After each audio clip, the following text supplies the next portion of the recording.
Uncle Bobby, he had been living in Ghana from 1957. And he told us, he said, I'm still not fluent in any particular language, but I manage, and I'm still learning the language, though. But sometimes I feel shut out when my friends start speaking in their own language, when they tire of speaking English, and I don't know what's going on. Listening to Dr. Lee made us feel more hopeful. Dr. Lee advised us not to take it personally. Folks here chop their own families and good lifelong friends. So what of you, the new kids on the block? Take your feelings off your sleeves and be about the business of being home once more. And how are you going to do it? Maybe in 30 or 40 years, you can share some advice on returning home to those still seeking to come. Fewer words were never spoken. It is so true. Because I've been in Africa for 35 years. I've been in Ghana for more than 30 of those years. And we looked at the various things that had befallen Uncle Bobby. And Uncle Bobby was still here. The loss of his wife, his son, and other loved ones, discriminated against by the country of his birth, and the boycott of his dental practice by other Americans because he chose to take on Ghanaian citizenship, and his strong position and commitment to being in Africa. Uncle Bobby was the first dentist in Ghana after independence. Most of us would have called it quits and returned to America. But this man, Uncle Bobby, he had maintained a sense of humor, a home, a business, and he generously shared his knowledge and experiences with us. He gave us a real wake-up call. Being home with many tests of one's will, patience, and sense of humor. Damn bees. Being home came many, many tests, from people picking our tomatoes without permission to white folks with Bibles coming to save the souls of the heathen. One evening around 7 o'clock, the dogs began barking furiously. Nana went out to the gate to see why the dogs were barking. And lo and behold, there was Professor Leonard Jeffries, our friend and renowned African-American scholar warrior in the struggle for African people, from New York, with a group of brothers and sisters and elders from around the states and the Caribbean who were on a pilgrimage to Ghana. What a pleasant surprise, we said. We laughed and joked while giving them a tour of our little unfinished palace. These are some brave souls living like they're living here in the dark and all but determined to be home. They're pioneers. I know some of you people would be fit to be tied if you didn't have lights, Prof remarked. Everyone started laughing and agreeing. One of the elders, Sister Fanny Clark, asked, well, why don't you have lights? In order of priority, was the answer that Mama gave. Well, what does that mean? Sister Fanny continued. When we get money, honey, Nana laughed. Well, I hope you get it. I hope you get them real soon. I don't know how long I could live without lights. These are pioneers, Dr. Jeffrey said again, a little strange. But didn't I tell you they were pioneers? Yeah, I interjected, pioneers with short money, but living in a place where short money will go a long way. We're fine, really. We're just happy to have made it back home. This is our blessing from the Creator, and we are not complaining. Shortly thereafter, the group left, promising to hook up with us the following day at the hotel. We spent several days with the group, emotionally filled days traveling with them as they made their pilgrimage to 7 other dungeons, forts, and castles along the west coast of Ghana. This was definitely a pilgrimage, and we had made some lasting friendships. It was soon time for the group to return to the United States.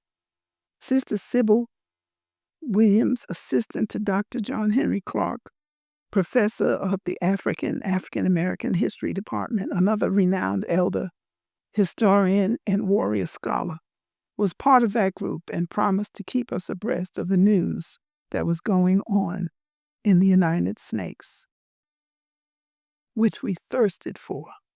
We didn't often receive news about the community unless a group came through. So in lieu of news from across the waters, we had to satisfy ourselves with the Daily Graphic, the Times, and other Ghanaian newspapers. The hottest thing on the press those days was the upcoming presidential elections. We did not involve ourselves in the political workings of Ghana. We observed closely and kept our comments and opinions to ourselves. During the first democratic election in Ghana in 1970 and 1992, during the pre-election campaigning, we were approached by numbers of friends soliciting our support, but our answers were always the same. We don't involve ourselves in the politics of Ghana, but we pray for a peaceful election that will be of benefit to all the people. We have friends who are umbrellas, chickens, elephants, NPP, NDC, and we can't take sides.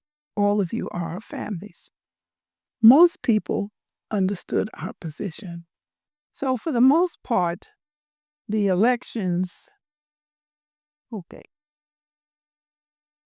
most people understood our position.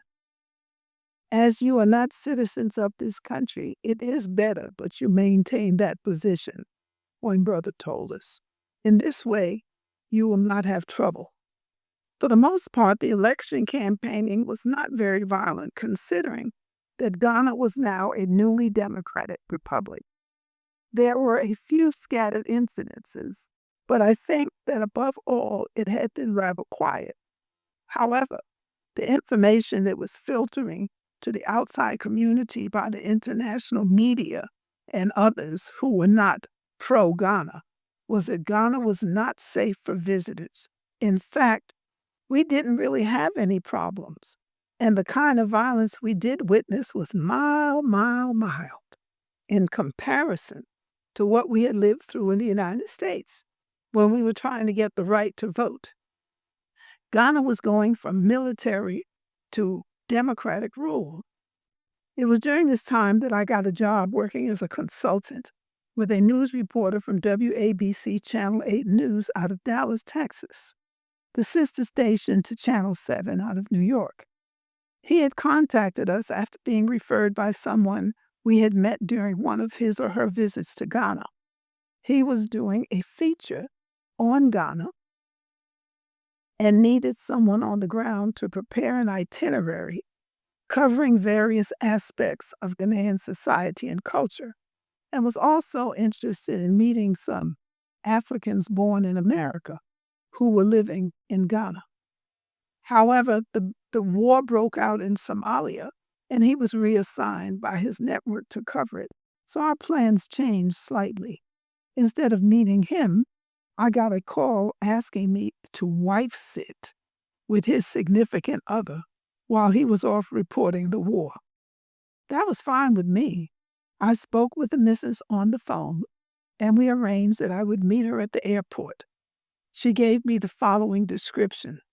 I have real short brownish hair, fair complexion, and about 6 feet tall. I'll be wearing a black dress and probably towering over the crowd. Don't worry, I told her. I have a placard with your name on it. In the event that all else fails, see you at the airport. I was now on duty. Sure enough, when I saw the sister, I threw the placard away, for she stood heads above the crowd. and welcomed my sister to Ghana. Both of us were a little apprehensive, me about where I was going to stay, and she about sharing her room with another strange woman. After we discussed it, we decided to share a room. After all, it wouldn't be so bad, and it worked out just fine. With this being Bernstein's first time in Ghana, she was shocked, as many other African descendants are when they walk the streets of Ghana, at the pictures of a white Jesus. Ghana is a Christian country, and this is a very sensitive issue. When there are those of us who contend that according to Scripture, Jesus is an African, especially after being taught the truth in our study of ancient Black people by some of our great African historians, Yosef Ben Yohanan, Dr. John Henry Clark, Sheikh Anta Diop, Chancellor Williams, John Jackson, Ivan Van Sertima, and others. They and other African scholars have done their homework well, and in the process sent many white historians and theologians back to school. In addition, many of the people mentioned in the Bible were African, and the descendants of some of them still reside there. For example, descendants of the ancient Cushites. Additional support is the Bible reference in the Bible, Revelations. Revelations 1, verse 13 to 15, which states, "And in the midst of the 7 candlesticks, one like unto the Son of Man, clothed with a garment down to the feet, and girt about the paps with a golden girdle. His head and hair were white like wool, as white as snow, and his eyes were a flame of fire, and his feet like unto fine brass, as if burnt in a furnace." Now, who does that sound like? Whom is the Scripture Bible referencing to? We often ask our brothers and sisters, isn't the African skin tone like that of being burnt, blackened? Someone who looks like us, an African, or like that picture that was painted with blonde hair and blue eyes. And more often than not, they would say, it doesn't matter what color Jesus is. Well then, if that's the case, then why don't you take that picture of the imposter down and put up the real picture of Jesus? So why don't we also, if that's the case and you don't want all Black Jesus, let's display some pictures of the Black Christ and his prophet, if it doesn't make a difference. My sister was having a real big dose of culture shock. It's unbelievable, she said. I never thought I'd see this in Africa. Neither did I. But like everything else, you get used to it. You may never agree, but you do get used to it. But you continue to teach the truth.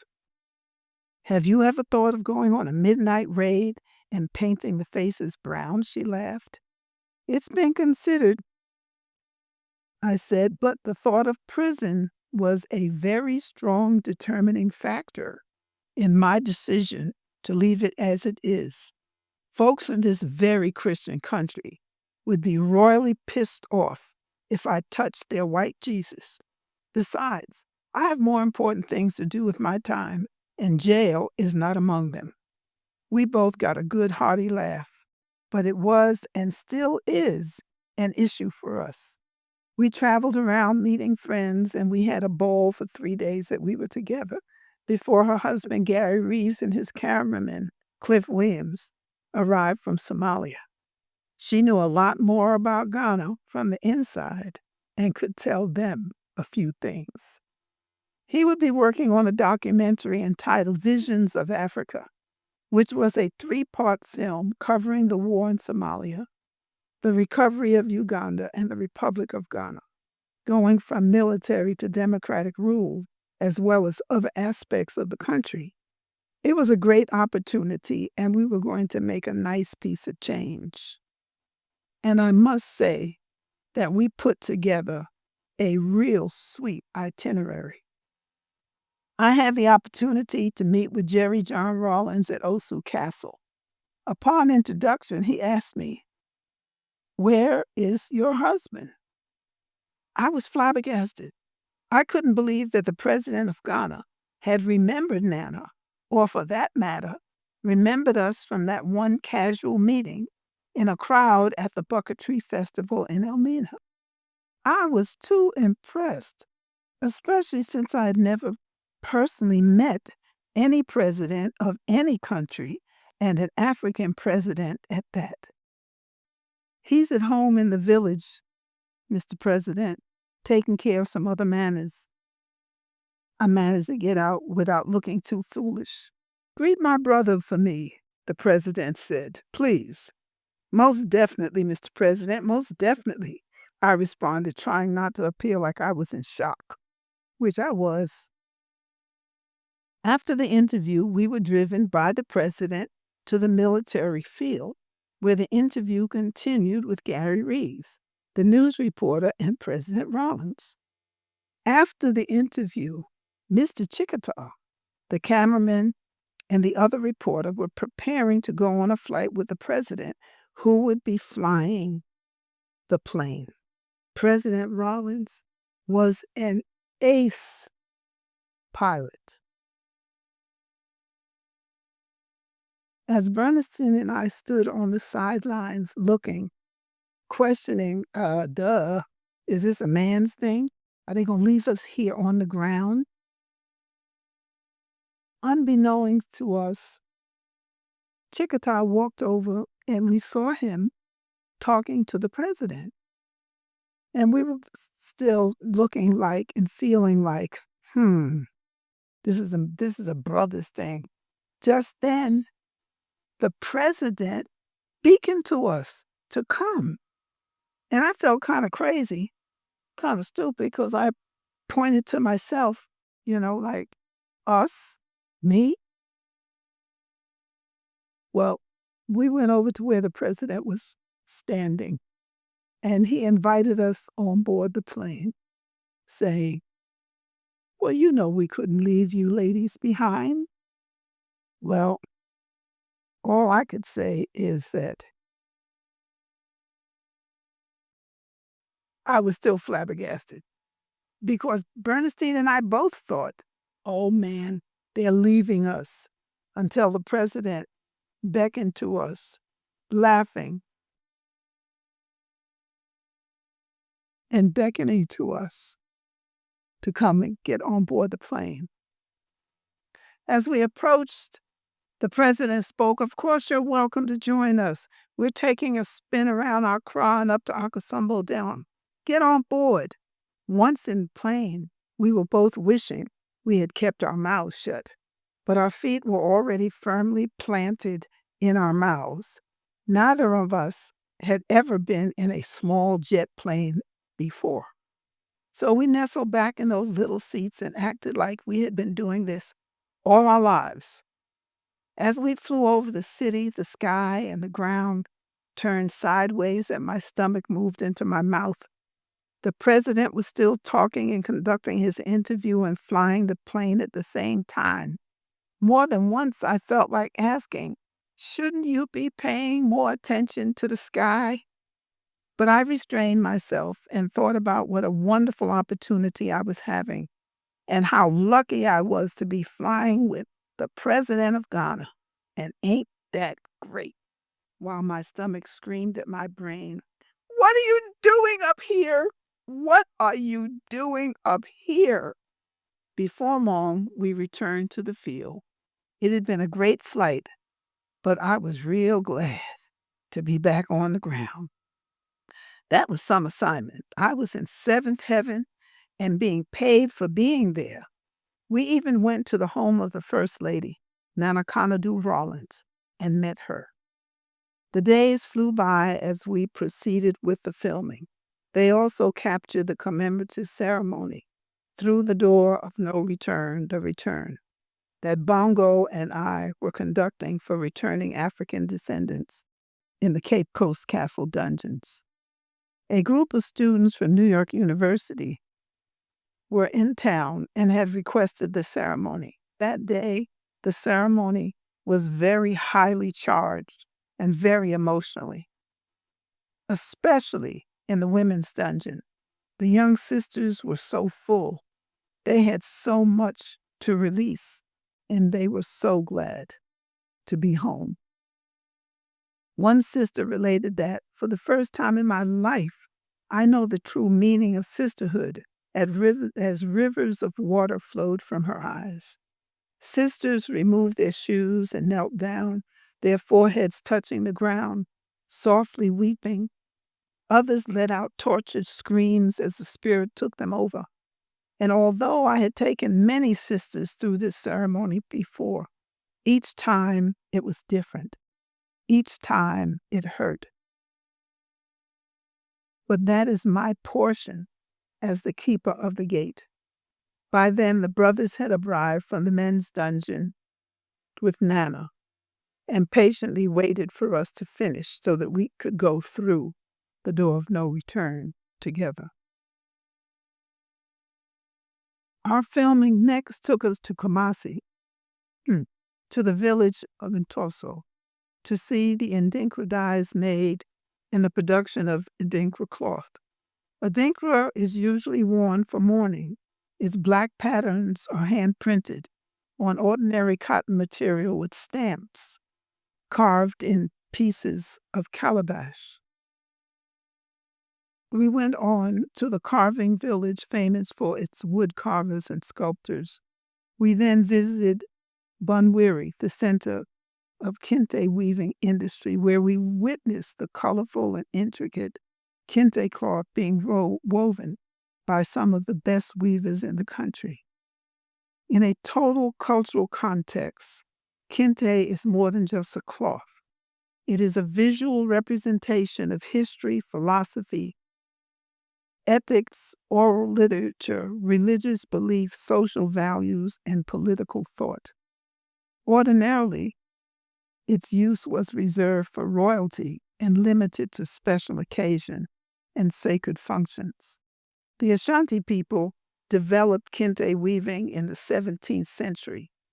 However, historical accounts trace the origin of kente to early weaving traditions in ancient West African kingdoms that flourished between 300 A.D. and 1600 A.D., prior to the formation of the Ashanti Kingdom in the 17th century.